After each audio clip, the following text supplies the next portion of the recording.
A FCJ Venture Vida apresenta o podcast Inovação na Veia. Sejam muito bem-vindos. Meu nome é Weber Rangel, sou Head de Marketing da FCJ e eu estarei com você nessa jornada que conecta excelentes conversas, pessoas extremamente inteligentes e interessantes e temas importantíssimos sobre o ecossistema de inovação e tecnologia. Vamos lá? Olá, pessoal. Nós estamos aqui mais uma vez aí com o podcast Inovação na Veia. É sempre uma alegria muito grande, né? Trazer pessoas assim que têm uma bagagem, um background muito interessante, com assuntos diferentes, sempre permeando esse mundo da inovação, dos negócios, de business, né? E hoje a gente trouxe uma pessoa que entrou em contato conosco via assessoria.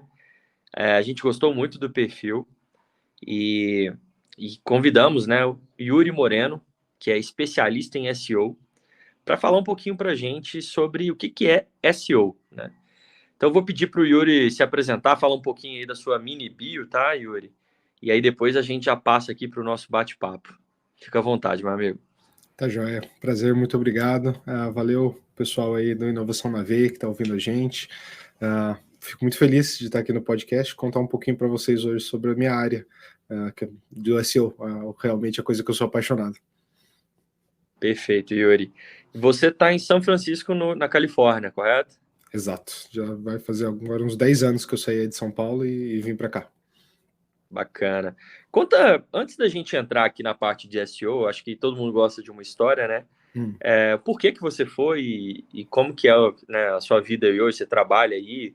Conta pra gente um pouquinho. Pô, dando uma história de anos aí em um tweet só, o que aconteceu foi que eu me formei, né, e comecei a trabalhar na área de tecnologia e depois gravitei naturalmente para a área de marketing, SEO, por ser uma área bem técnica.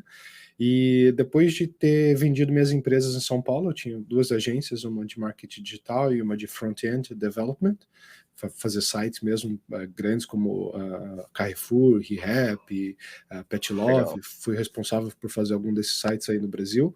E depois que eu tive esse exit, né, consegui vender a agência para um grupo hoje que existe ainda no Brasil, a Infracommerce, eu tive a oportunidade de abrir uma janela nova na minha carreira. E eu, em vez de ficar no Brasil, eu decidi vir para cá para justamente, né, pegar o conhecimento da fonte. Eu sempre tive uma admiração boa pelo Silicon Valley e pensei que vir para cá seria um aprendizado muito bom, o que realmente tem sido nesses últimos 10 anos. Eu imagino, cara. Isso é até uma coisa que eu tenho bastante vontade de morar um tempo. Eu sou meio que apaixonado com os Estados Unidos também, sabe? Por isso que eu perguntei, assim, né?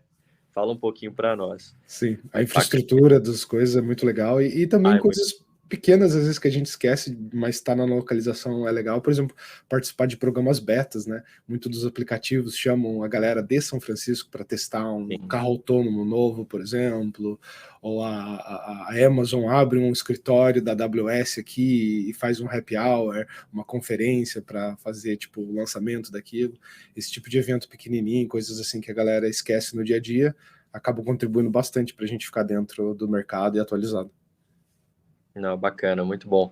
A gente tem um pouco do vislumbre disso, né, no mercado de startups, mas eu imagino como que deve ser diferente aí, né? Excelente. Yuri, vamos falar um pouquinho sobre SEO, né? O que é... Eu sei que tem muita gente que está aqui escutando a gente que às vezes não sabe o que é isso.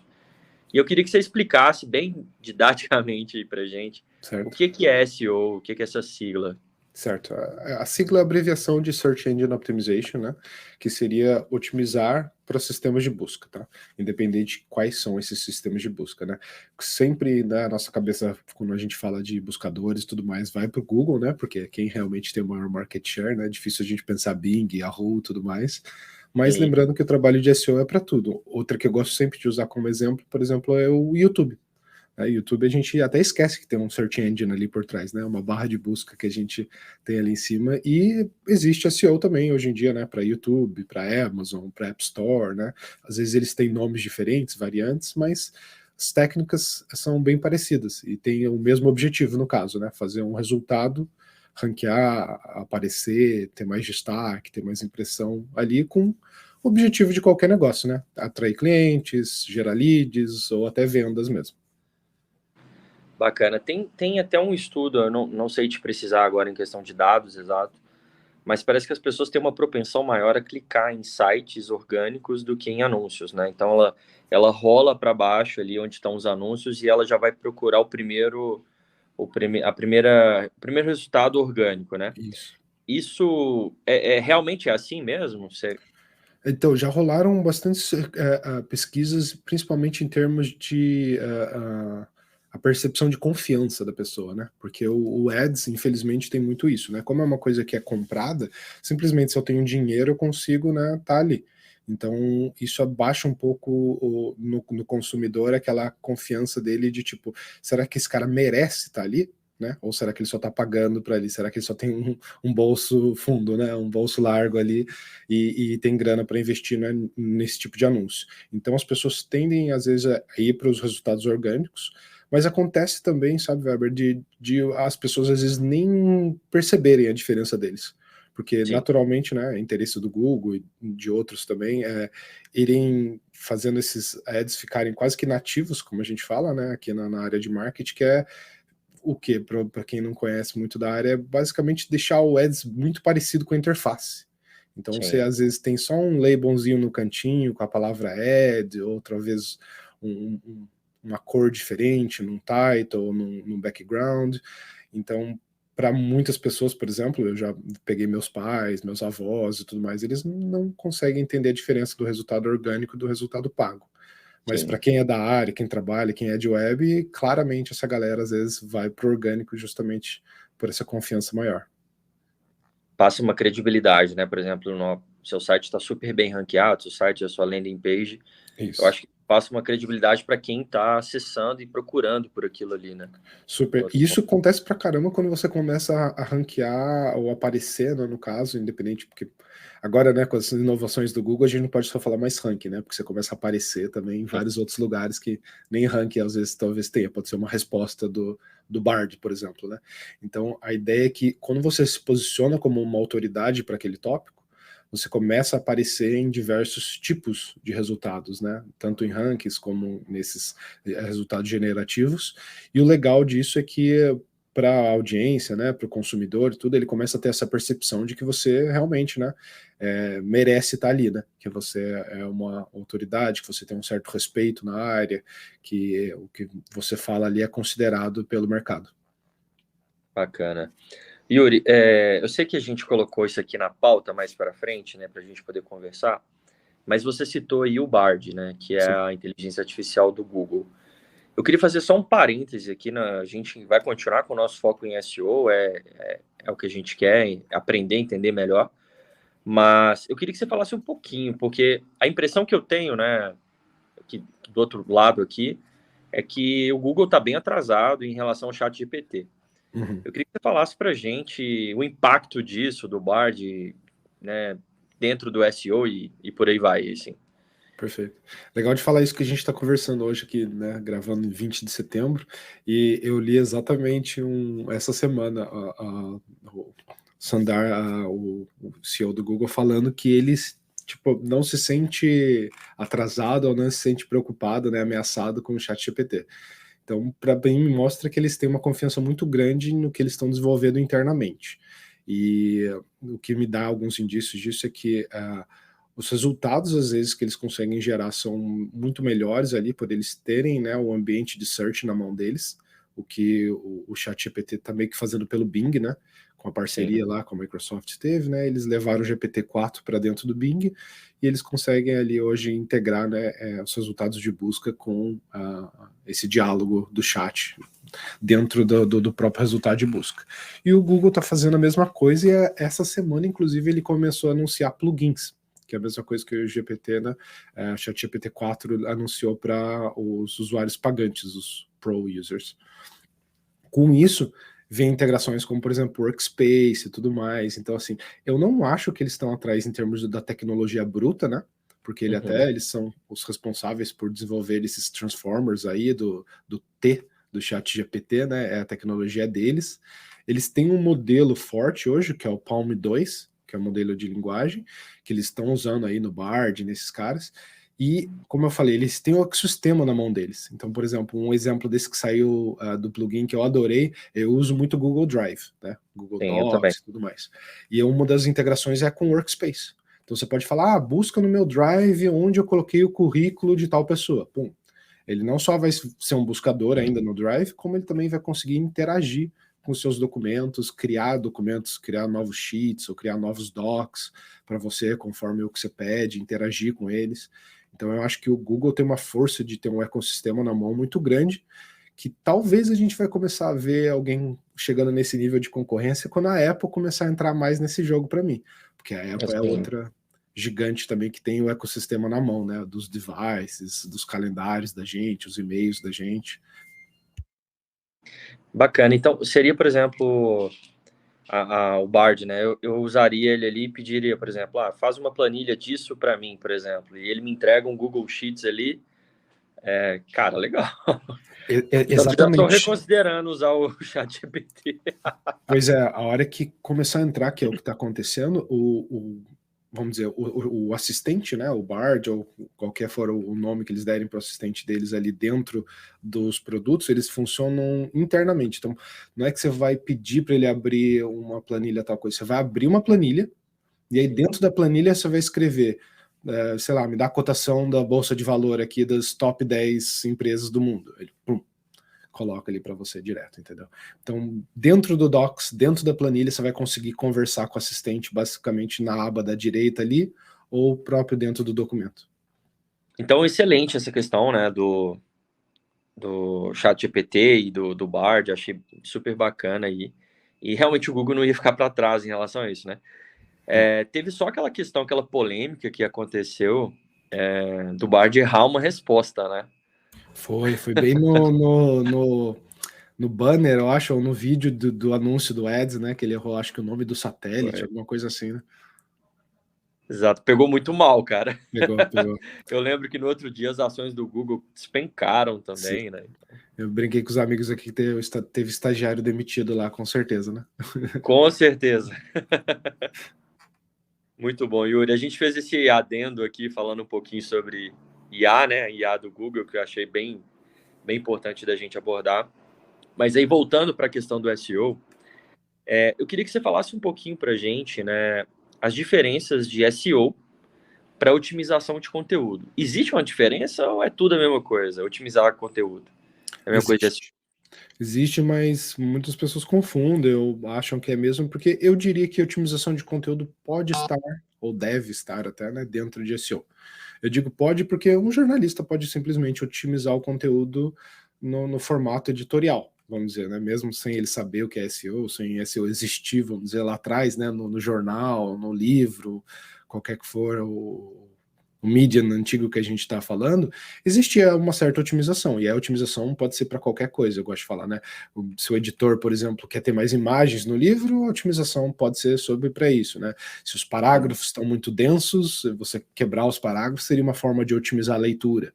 Então a gente ainda pode fazer esse tipo de coisa na web, e que geralmente cai ali no umbrella de UX, né? User Experience, né? De você otimizar o seu texto para ele fica mais fácil de ler, mais acessível também. Então tem esses formatos de otimização, até acessibilidade para deficientes visuais, né, e tudo mais, podem se considerar otimizações de texto, em teoria, né, ou de acessibilidade do texto.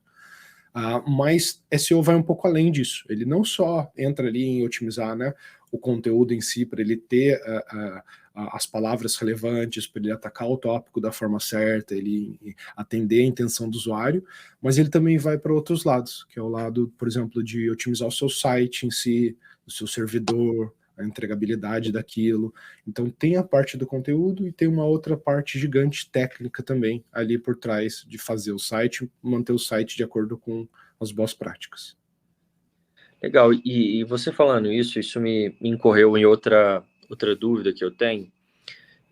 Existe uma série de boas práticas dentro de SEO, né? Por exemplo, eu imagino que otimizar o conteúdo para o leitor final ali na parte de front é uma.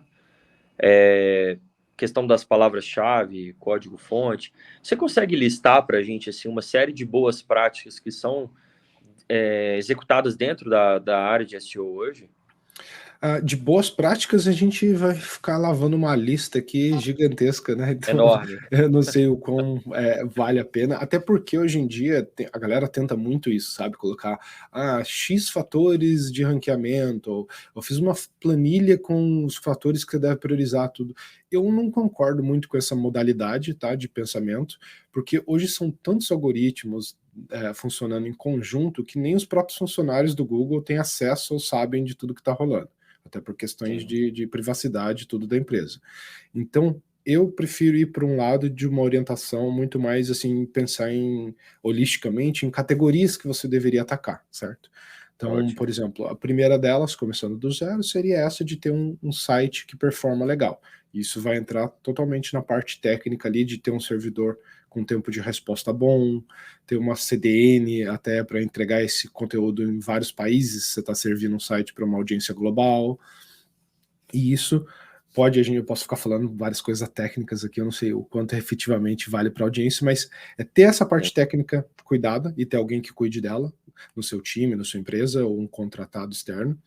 Depois disso, ter um conteúdo que tem tudo a ver ali com o objetivo de busca do seu usuário, né?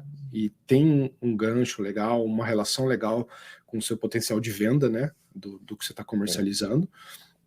E depois, por terceiro, se eu fosse colocar 3 macro categorias, né, a parte da reputação externa, ou a percepção do mercado em relação à sua marca. E aí a gente pode falar de link building, que é uma técnica que é muito usada em SEO desde sempre, né, que é construir links em outros sites, mas eu também gosto também de fugir de falar só de construir links por pegar um link novo a mais ou não. Mas eu falo para os meus clientes e parceiros sempre pensar em como você expande a sua reputação na web. Então, se você está fazendo social, por exemplo, e aquele social está funcionando, a galera está te vendo, ouvindo o que você está falando, isso é uma forma de mensurar ou divulgar e melhorar a sua reputação. Então, não diretamente isso vai influenciar no SEO, mas com certeza indiretamente, porque é o número de pessoas que vão estar buscando pela sua marca, ou vão estar falando com você, ou vão estar indo daquela propriedade Instagram, TikTok, YouTube para o seu site oficial, e o Google está vendo todos esses sinais. Então, só para recapitular para a galera, as 3 casinhas: a casinha da infraestrutura, do site montado, entregando bem, a casinha do conteúdo e com o que o cara precisa achar dentro do seu site, e a casinha da reputação de marca e autoridade no mercado como um todo. Ótimo, muito bom, assim, já deu uma clareada para mim aqui, assim. Yuri, muito bacana, a gente vai fazer um rápido intervalo agora, tempo da gente tomar uma água. Para quem está ouvindo, são apenas 5 segundos, é uma vinheta que você vai ouvir rapidinho, tá? E a gente já retorna.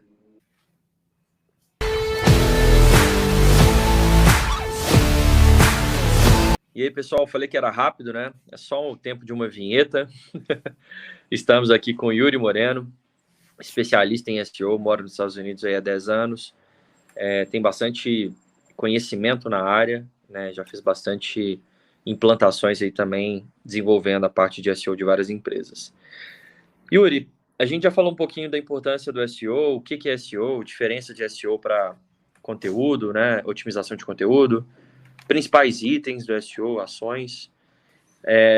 E agora eu queria te perguntar um pouquinho sobre o impacto das atualizações do Google, né, no trabalho de SEO. Falar um pouquinho também sobre a questão do Analytics 4.0, né? E eu estou doido para entender mais sobre isso também. Boa. Bom, as mudanças eu acho que ainda é cedo para a gente falar, né? Porque o próprio Google, como eu disse anteriormente, está meio que aprendendo e fine-tuning isso daí para, acho que, competir nesse mesmo nível assim de qualidade, né? Que esses outros chat GPT e outros concorrentes como o Bing estão fazendo, né? E eu acho que eles estão num caminho agora que eles têm assets muito bons na mão, né, que é a informação, e tem engenheiros muito bons também por trás de desenvolver os modelos, e agora eles estão pensando como colocar isso no mercado sem prejudicar, né, o faturamento deles e o business model deles, que eu acho que é a principal coisa.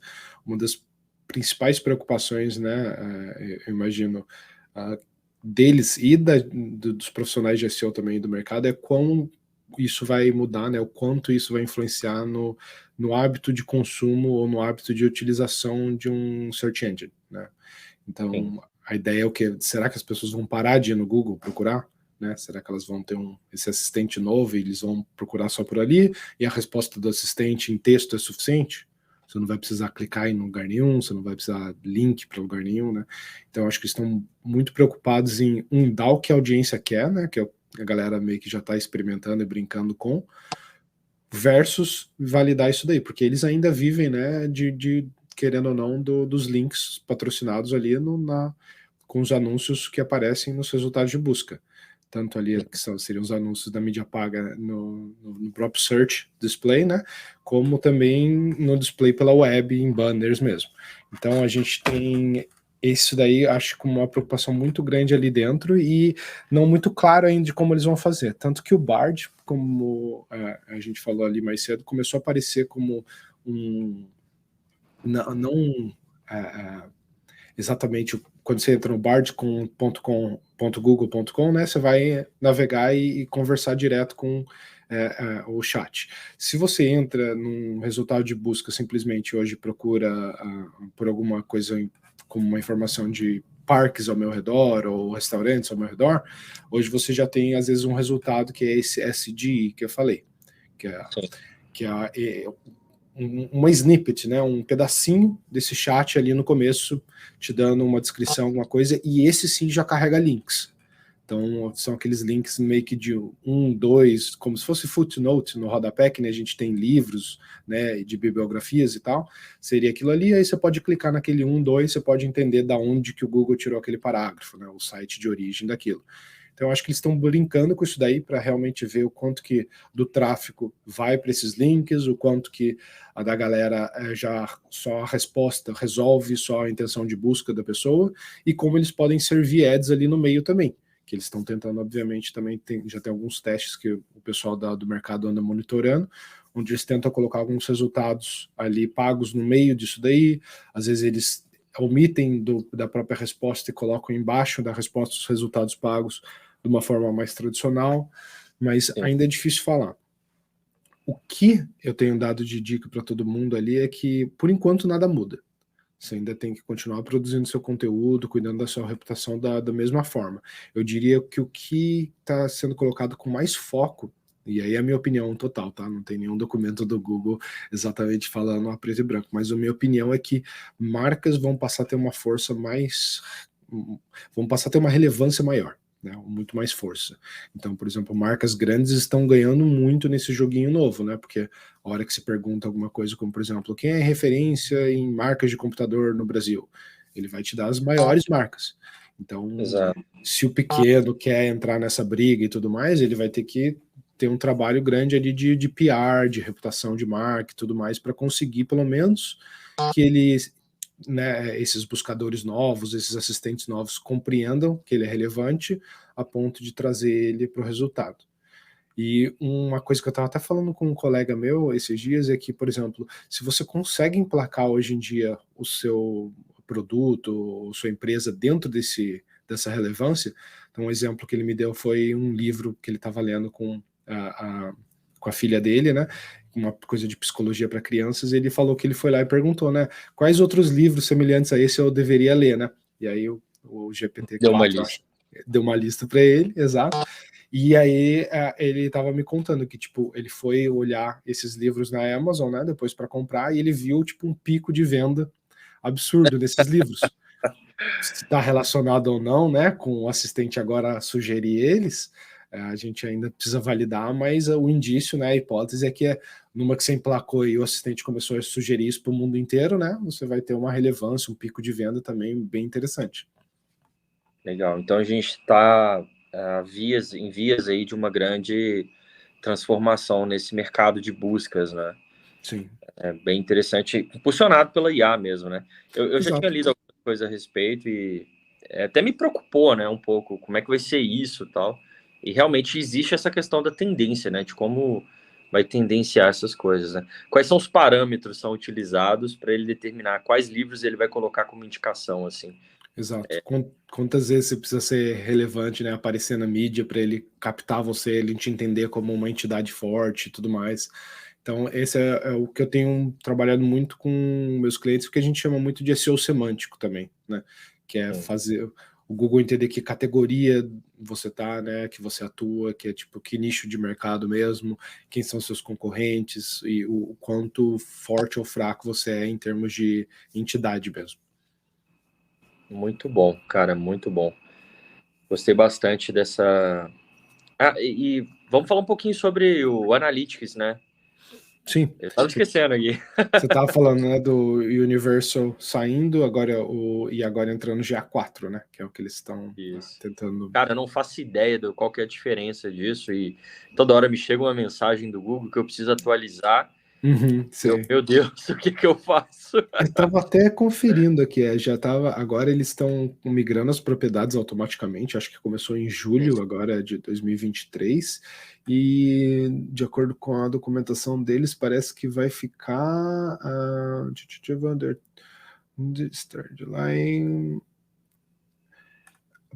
para até julho de 24 para o Analytics 360, então eles estão dando um prazo maior para a galera que é Enterprise e paga, né?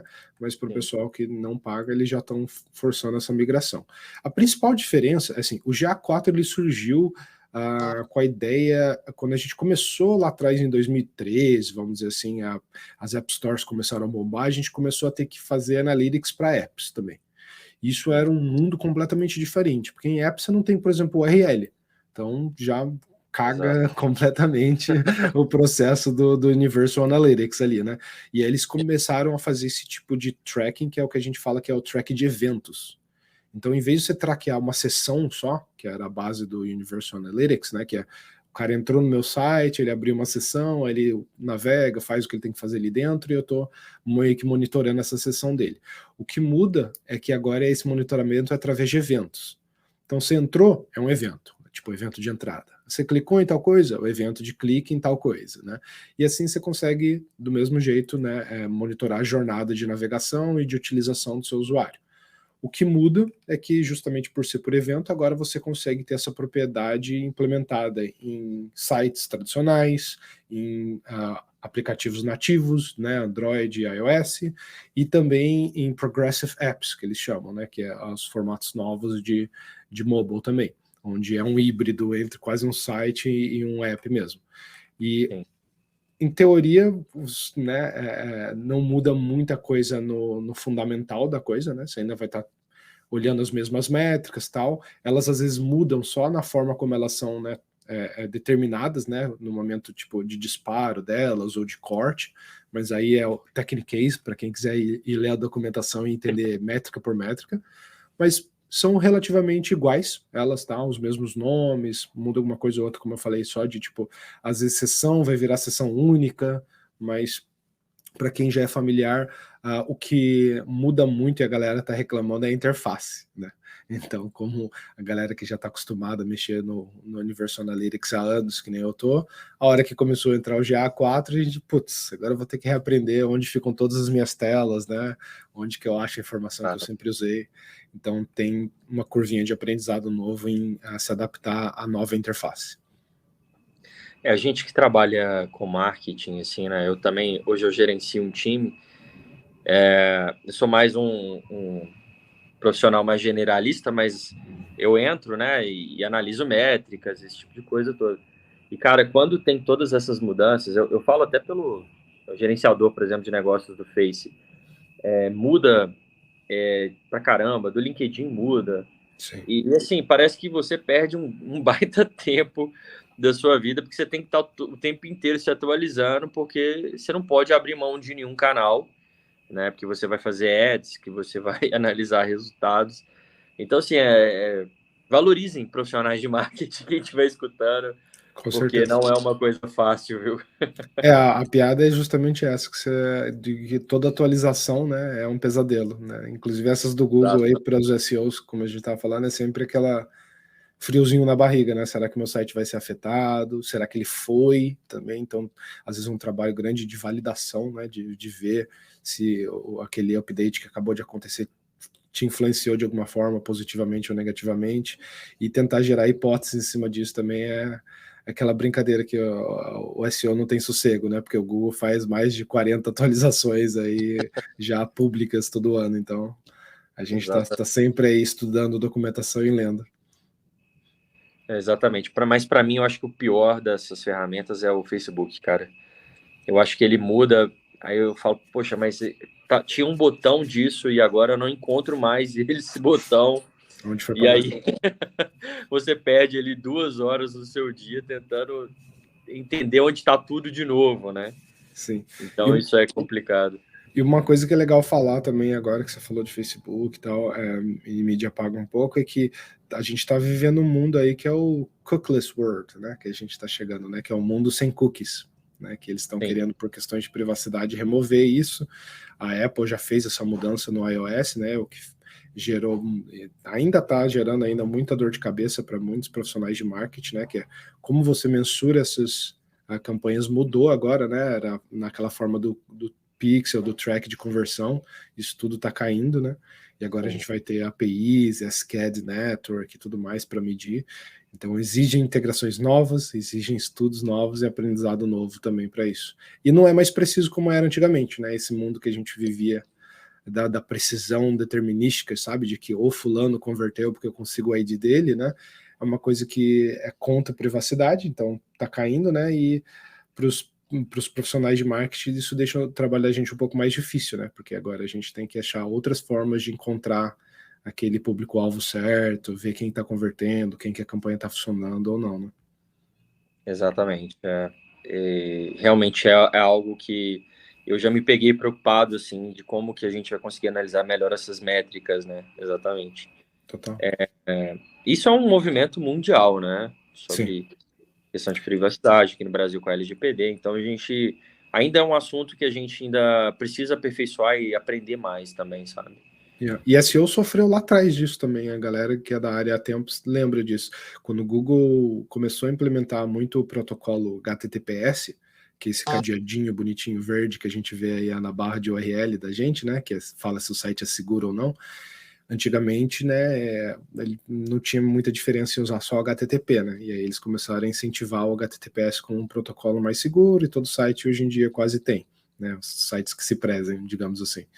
E o que mudou muito disso pra gente, profissional de SEO, é que antigamente a gente conseguia ver a keyword que o cara estava buscando diretamente no nosso Google Analytics, por exemplo. Mostrava, né, que aquele cara chegou no seu site através da keyword tal.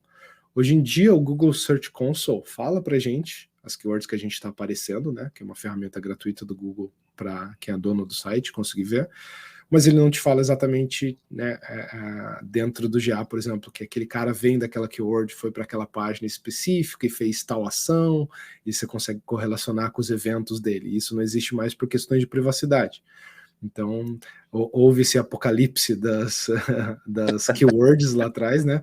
Onde a gente tinha um acesso gigantesco de lista de keywords, e de repente, pum, era tudo not provided, porque o Google fala, por questão de segurança, eu não posso te falar o que ele buscou, né? Então ele fala not provided para você lá no Analytics. E o pessoal de mídia paga ainda viveu muitos anos ainda, porque eles compravam a keyword, né? Vendo essa keyword ainda, vendo que ele tinha clique naquela keyword, então tinha uma facilidade muito maior para eles disso. E agora essa facilidade está acabando também. Eu acho que vai ficar sempre mais difícil, né? E quem sobrevive é quem entender melhor e se adaptar, né? A esse Sim. mundo. A gente está indo para o lado do preditivo, né? Essas machine learnings e esses novos modelos de predição que a gente vê, né? Porque os large language models que a gente falou hoje bastante sobre, né? Eles são isso, né? Modelos preditivos de qual é a próxima palavra que vai vir. Hoje a gente já está usando muito disso em data analysis, por exemplo, no Analytics, que a gente está falando em predição de conversão, né? Ou, por exemplo, que audiência que funciona melhor e tudo mais. Então eu tenho muito que a gente está saindo do modelo determinístico, né? Que nem a gente tinha antes, para o modelo preditivo. Não, excelente.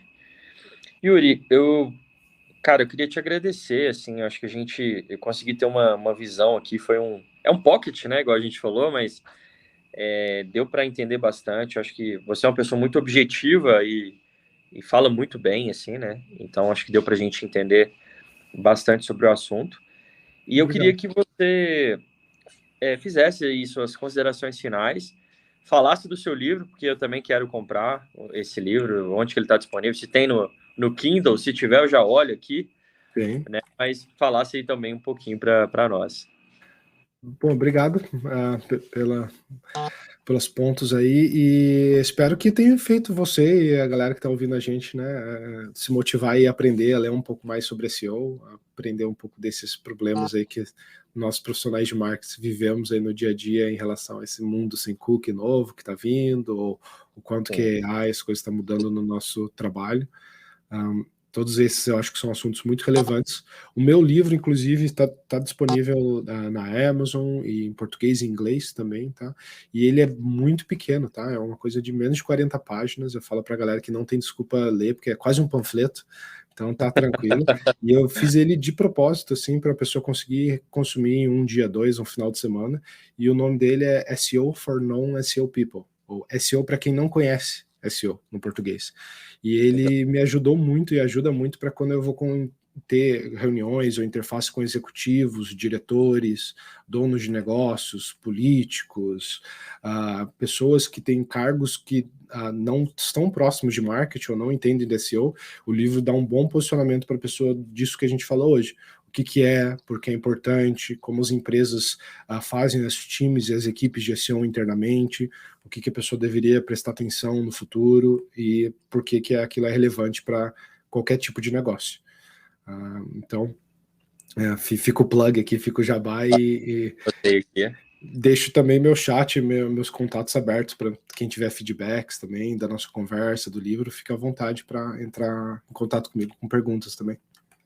Seu LinkedIn, Yuri, Yuri Moreno, a maioria das coisas, tá? Se eu jogar Yuri Moreno no Google e eu não aparecer, eu tô fazendo meu trabalho errado. Então, fica à vontade para me testar lá. Até o último check que eu fiz, eu já fui reconhecido como uma entidade de acordo com o Google, tá? Então, do mesmo jeito que você tem o Knowledge Graph hoje em dia para caras como o Obama e pessoas altamente relevantes, né? Eu não tenho, claro, a qualidade do Obama para ter foto e etc, e meu Wikipedia page, mas o Google já reconhece o Yuri como um profissional de SEO, o que era o meu objetivo, né? Ele conseguir reconhecer quem eu sou e o meu cargo, meu nicho de atuação.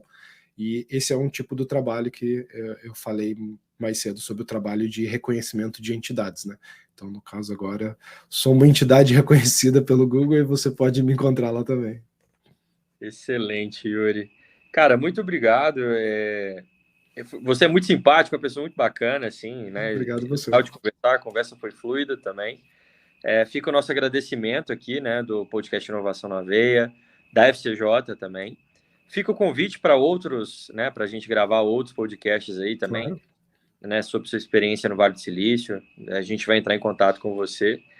E você que está nos ouvindo, né, muito obrigado por ouvir mais um podcast Inovação na Veia. Em outubro a gente vai ter toda uma programação especial.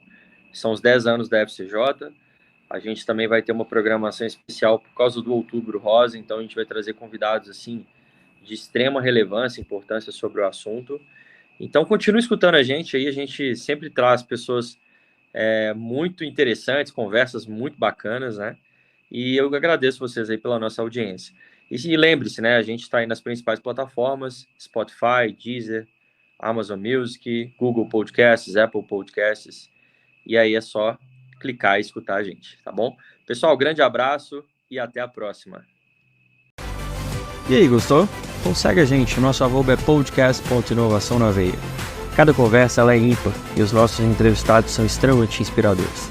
Aproveite o nosso conteúdo em todas as plataformas: Apple Podcasts, Google Podcasts, Deezer, Spotify e Amazon Music.